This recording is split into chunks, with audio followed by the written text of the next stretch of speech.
Bom dia, meus queridos, tudo bem com vocês? Espero que sim. Bom, primeiro eu quero agradecer a todos que já fizeram os seus vídeos e quero dizer que os vídeos que vocês enviaram têm nos edificado muito, principalmente assim com relação a mim mesmo. Eu tenho crescido muito em algumas áreas através dos vídeos que vocês fizeram de devocional. Parabéns mesmo.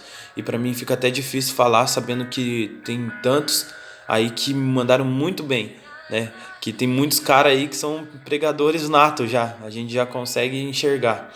E, bom, galera, eu gosto muito de falar sobre sacerdócio, né? Mas algo que o Espírito Santo me levou foi para um outro caminho que não deixa também de sair dessa questão de sacerdócio, que é o homem que Deus usa, né? Nós sabemos que nós estamos aqui na terra para edificar o reino, né? E cada vez que nós avançamos com esse reino, implica em uma demanda contra o reino das trevas, né? A gente sabe disso. Então, até porque Jesus disse, né, que nas coisas espirituais não há meio termo. Ou a gente é, ou a gente não é, ou a gente serve, não tem como servir as dois senhores, ou a gente serve a Deus, ou a Mamon, que é o dinheiro. Ou somos por ele, ou somos contra ele, né? Ou a gente ajuda a construir, ou a gente acaba derrubando, demolindo. E nisso eu tenho crescido muito, porque essa última frase que eu usei é a que mais me impactou nos últimos dias. Ou a gente ajuda a construir, ou a gente derruba o que já está construído. Isso se refere muito ao que a gente fala e o que a gente, principalmente no que se refere assim a reclamações, sabe? Algo que eu tenho mudado na minha vida e quero muito ainda avançar é nesse sentido. Às vezes a gente dá muito ouvido para quem reclama demais. Então tem pessoas que vão na igreja, vão nos cultos, falam com Deus, mas saem de lá observando qualquer detalhe que foi errado. Ah, mas o pastor falou isso, não podia ter falado. Ah, mas o Ministério do Louvor tocou desse jeito, errou a nota, ou sei lá, desafinou. Sabe, eu era uma pessoa que dava muito ouvidos para reclamações, e aí a gente acaba ficando um reclamão também junto com essa pessoa.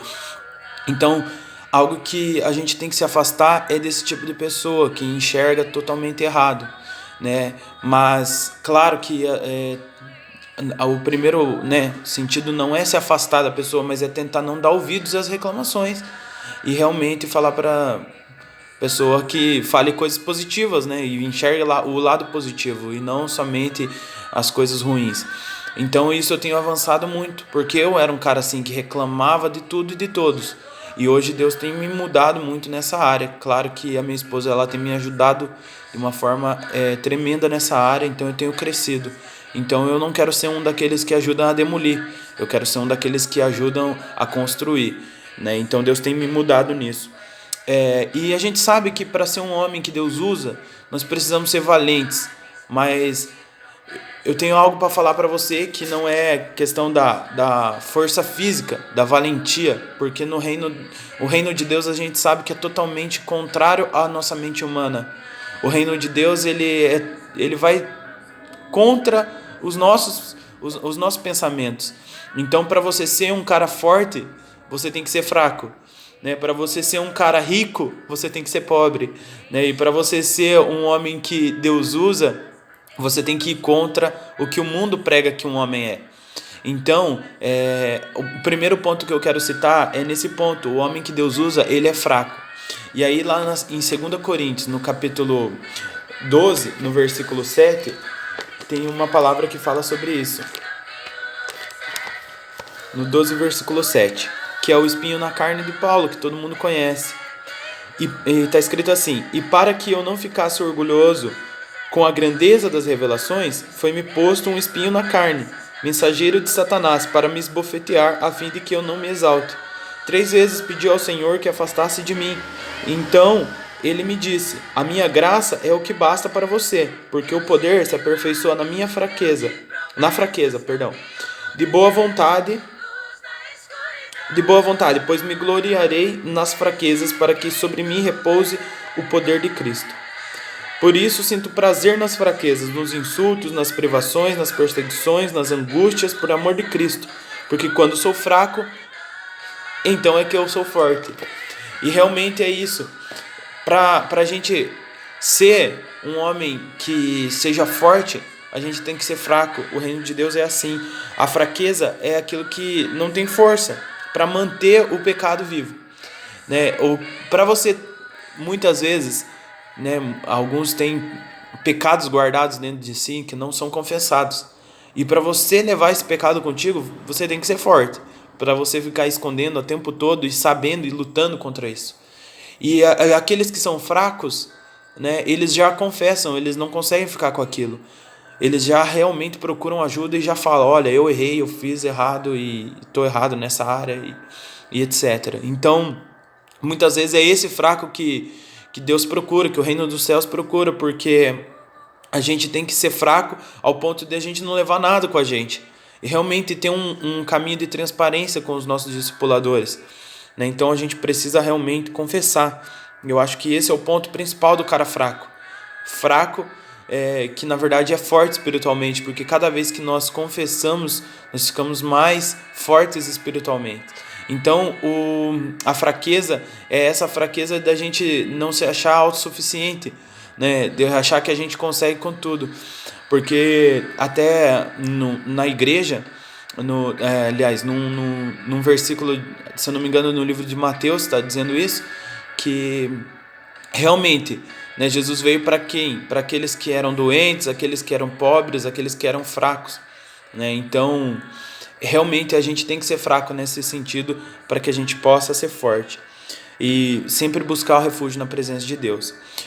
O segundo ponto é que Deus ele usa o homem que é pobre, né? Claro que a gente não está dizendo questão de finanças, mas a gente não, eu, né? Estou dizendo sobre questão de finanças, mas a gente pode usar algumas características de pessoas ricas. Então lá em Mateus, no capítulo 5 e no versículo 3, está escrito assim: bem-aventurado os pobres de espírito, porque deles é o reino dos céus.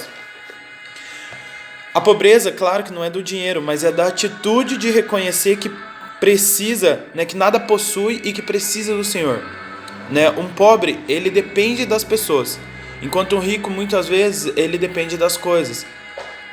Um rico, muitas vezes, ele valoriza as coisas, os patrimônios, os bens. E o pobre, ele não tem esse valor em coisas, ele tem um valor em pessoas, porque ele depende de pessoas, ele é carente de pessoas, né? Carente de um abraço, carente de atitudes de pessoas. Então, assim, esse é o homem que Deus procura, o homem que realmente é pobre de si mesmo, que não tem nada e que busca o Senhor a todo tempo. E que tenha consciência de que nada que ele tem é de si próprio, mas vem do Senhor e é para o Senhor. Eu acho que muitas vezes o rico ele é arrogante, né? Então, e ele não depende muito de pessoas, né? Eu já ouvi muitas vezes de pessoas que eram de uma classe social maior, que simplesmente elas esnobavam as pessoas, tratavam mal outras pessoas, por conta de que o dinheiro para eles é tudo. Se eu não achar aqui, eu compro num lugar melhor, eu pago o preço que for. Nesse sentido que eu quero dizer. Então, muitas vezes o rico ele é um pouco arrogante, enquanto o pobre ele realmente busca a dependência do Senhor. E o pobre, com certeza, ele ora mais a Deus, ele pede mais a Deus ajuda, enquanto o rico ele é um pouco autossuficiente. Então é nesse sentido, claro que é um sentido um pouco figurativo que eu estou dizendo, mas é nesse sentido que é o homem que Deus procura, né? Que é o homem que é pobre, o homem que é fraco, porque claro que esse tipo de homem é o homem forte e é o homem que tem riquezas espirituais. E o homem que Deus usa, ele não serve para o mundo, né? Em 1 Coríntios, no capítulo 1, no versículo 26 até o 29, e eu vou abrir aqui, está escrito assim, 1, 26 e 29. Irmãos, considerem a vocação de vocês. Não foram chamados muitos sábios segundo a carne, nem muitos poderosos, nem muitos nobres de nascimento. Pelo contrário, Deus escolheu as coisas loucas do mundo para envergonhar os sábios, e escolheu as coisas fracas do mundo para envergonhar as fortes. Deus escolheu as humildes do mundo e as desprezadas e aqueles que não são, para reduzir a nada as que são, a fim de que ninguém se glorie na presença de Deus. Então eu acho que realmente essa palavra se confirma em tudo que eu falei agora. E esse é o último ponto, que Deus usa o homem que não serve para esse mundo. E nisso eu conversava há um tempo atrás com o Jetson, com o Renan, quando a gente foi caminhar. Realmente o homem normal para o mundo é aquele homem adúltero, aquele homem que não depende da esposa para nada, né? Esse tipo de homem que é o homem do mundo.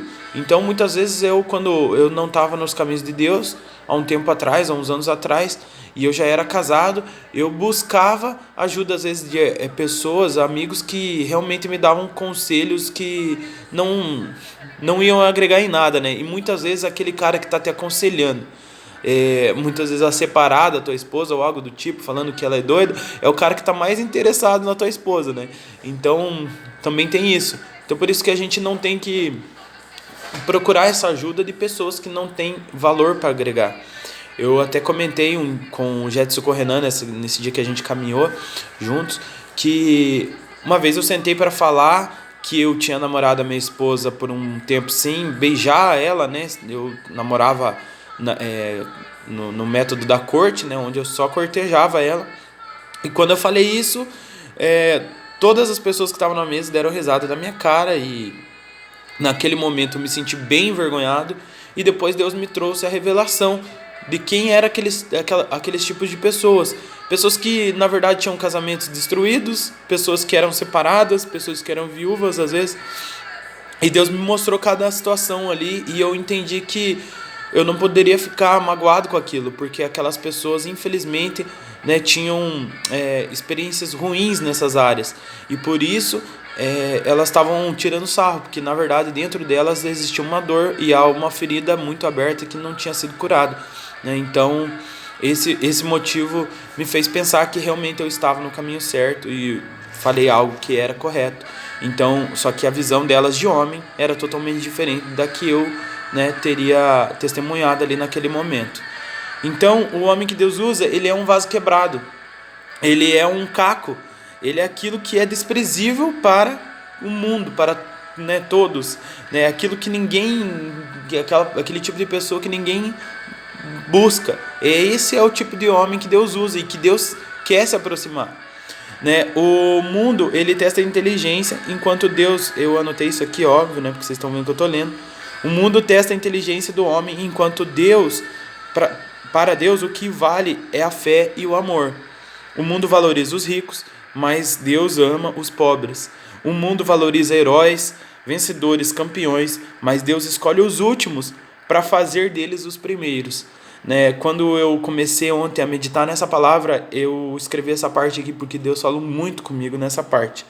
Então, eu acredito, meus queridos, que o primeiro passo para nós se tornarmos homens que Deus usa é a gente mudar o nosso pensamento e ter certeza que a nossa mente humana, ela não serve para o reino de Deus.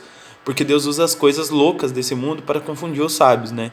Então nós temos primeiramente que centralizar a nossa ótica a Deus e realmente focar nele. Como todos sabem, eu tenho passado algumas dificuldades em relação financeira. Um tempo atrás eu ganhava super bem e estava num conforto muito tranquilo, né? E de repente todo esse quadro mudou por conta dessa pandemia, onde eu não tenho salário, onde minha esposa teve o contrato suspenso no seu trabalho e a gente não sabe quando que ela vai receber. Então realmente o nosso quadro mudou, mas eu fiquei por um tempo desesperado. Mas nessa semana Deus tem me mostrado cada coisa, cada situação, onde realmente eu tenho falado assim, meu Deus, muitas vezes eu foco nas coisas na minha mente humana, porque na minha mente humana eu não consigo enxergar a capacidade de como eu vou conseguir pagar minhas contas. Mas Deus, ele nos surpreende de uma tal maneira que ele vem me mostrando a cada dia que ele ainda tem cuidado de nós e ele está cuidando de nós. E cada vez que eu me sinto fraco, na verdade, eu sou forte na presença do Senhor. Amém, meus queridos? Essa palavra que eu queria deixar para vocês, espero que eu tenha me interpretado bem, espero que vocês possam entender e ser guiados pelo Espírito Santo para entender essa palavra, porque ela é muito poderosa nas nossas vidas. Amém? Que Deus abençoe vocês, um ótimo restinho de semana. Fiquem com Deus.